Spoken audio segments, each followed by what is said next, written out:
oportunidade de representar milhões de pessoas que nunca viram o Bahia na Libertadores. E vão ver hoje. Não tem dor, caralho. Não tem bola perdida, caralho. É hoje, caralho. E a gente chegou de mesmo com a história. Não é da boca pra fora. Nós vamos mostrar lá dentro de campo. A gente tem uma Libertadores, caralho. Pra ir, caralho. E nós vamos jogando esse vestiário aqui. Pra ser cara do Libertadores, caralho. Vambora, mano.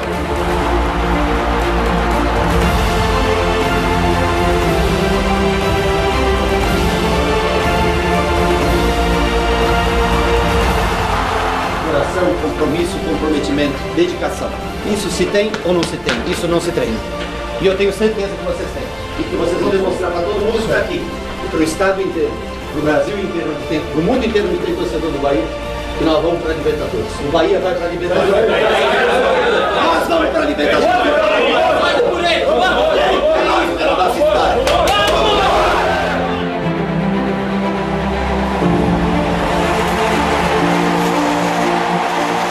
35 anos, gerações e gerações, 1989, a última vez que o Tricolor disputou a Libertadores da América.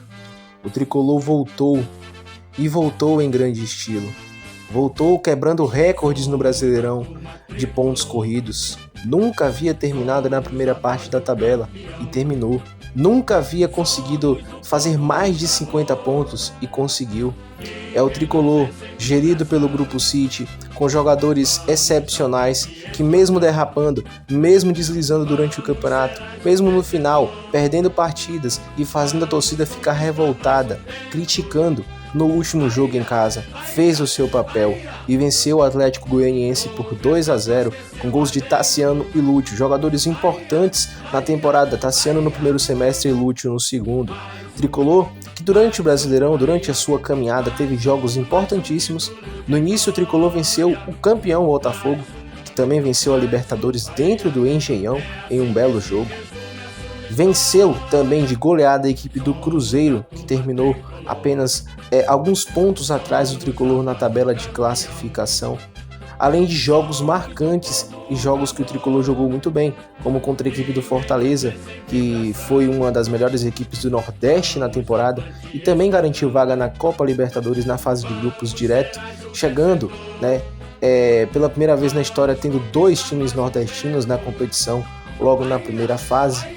Tricolor, que além disso também venceu o Fluminense por 2-1 de virada na segunda rodada, venceu seu rival por 2-0 na Fonte Nova, em uma atuação de gala do Everton Ribeiro e de todo o elenco naquele jogo, entre outros jogos marcantes, como por exemplo na derrota para o Flamengo no Maracanã no primeiro turno, em que o Tricolor havia ficado invicto por 9 jogos, mas acabou perdendo no finalzinho daquele jogo, em que o Bahia jogou muito bem, colocando o Flamengo na roda, mesmo perdendo o jogo. Tricolor, que também venceu o Atlético Mineiro por 3-0, o vice-campeão da Libertadores e da Copa do Brasil, na Arena Fonte Nova. E, além disso, também venceu o Cuiabá, tabu que durava mais de 5 anos. O Tricolor nunca havia vencido a equipe mato-grossense e venceu de virada na Arena Pantanal, resultado que ajudou demais a equipe nesta classificação para a Libertadores depois de 35 anos. A gente sabe que o Tricolor não está direto na fase de grupos, mas mesmo assim está na pré, e isso já conta como Libertadores. O Tricolor, avançando da segunda fase, poderá enfrentar uma equipe brasileira, que deve ser o Corinthians, Obviamente são os dois que estão na pré-Libertadores. Mas avançando da segunda fase, o Bahia já tem basicamente uma vaga garantida na Sul-Americana, mesmo que caia na terceira fase.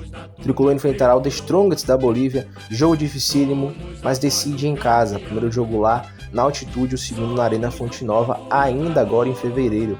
Vai ser um campeonato difícil, vai ser um jogo difícil, mas o Tricolor conta, além das novas contratações, com os jogadores que já estavam aí, destaques da equipe, como eu falei no início: Tassiano, Lúcio Rodrigues, Ademir, Everaldo, Biel, entre outros. Tricolor também renovou com Danilo Fernandes, que foi o destaque do último jogo, ele que já não jogava há bastante tempo por causa das suas lesões, mas que fez com que no último jogo a torcida pedisse a diretoria pedisse para o Bahia renovar com ele, e ele está aí, renovado. tricolor que já basicamente anunciou algumas contratações, agora em janeiro deve oficializar, como por exemplo o Rodrigo Nestor, do São Paulo, o Eric, também do Atlético Paranaense, este jogador, e o Eric Pulga, que veio do Ceará, artilheiro da Série B com a equipe cearense, que subiu para a Série A, né? Inclusive, ano que vem teremos 5 equipes nordestinas na Série A pela primeira vez na história. Vai ser incrível o Brasileirão de 2025. A gente também não pode deixar de falar do Cauli. Não fez um ano muito bom para a torcida, mas ajudou bastante a equipe do Bahia em alguns jogos, contra o Fluminense, por exemplo, contra o Juventude, e também ajudou no jogo em alguns outros jogos também.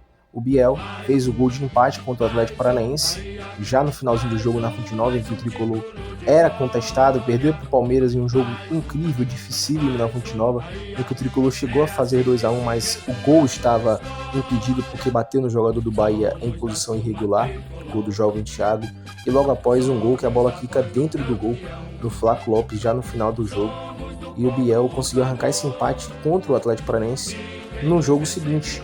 É esse ponto que também fez extrema importância, foi de extrema importância para o Bahia no Brasileirão.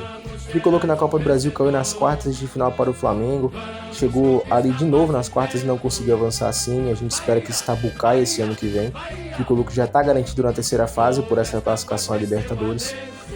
E além de tudo isso, a equipe do Bahia quebrou recorde também de triunfos, né? O Bahia chegou a 15 triunfos na era dos pontos corridos, quebrando a marca de outros anos. O Bahia nunca havia chegado a 15 triunfos, só chegou, se não me engano, a 14 em 2019, mas a 15 nunca havia chegado. 53 pontos, 8ª posição, 15 triunfos, né? 15 derrotas e 8 empates. O tricolor que além disso também venceu alguns jogos importantes fora, como o Grêmio e o Atlético Paranaense. Além disso, venceu pontos importantes em casa, como o Criciúma e o próprio Juventude, que eu falei há pouco ali atrás. E também empatou fora contra o Cruzeiro num gol do Lúcio, né? Um jogo muito disputado, muito difícil, lá no Mineirão, em que o tricolor teve a chance até de vencer, mas não conseguiu, mas arrancou aquele empate lá no Mineirão. E também arrancou o empate do Atlético Goianiense, um jogo também complicado contra a equipe goiana, ainda na última rodada do primeiro turno. Jean Lucas, aos 53, fez um gol ali no bate-bola na trave, se eu não me engano, do Ratão. Ele foi lá e fez o gol de empate tricolor. E com esses resultados, essa pontuação foi para a Libertadores depois de 35 anos.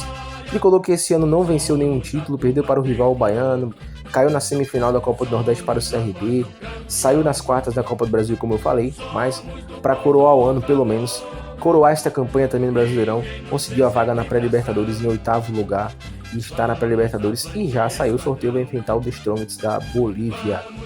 Vamos que vamos, tricolor de aço, a gente espera que o tricolor consiga passar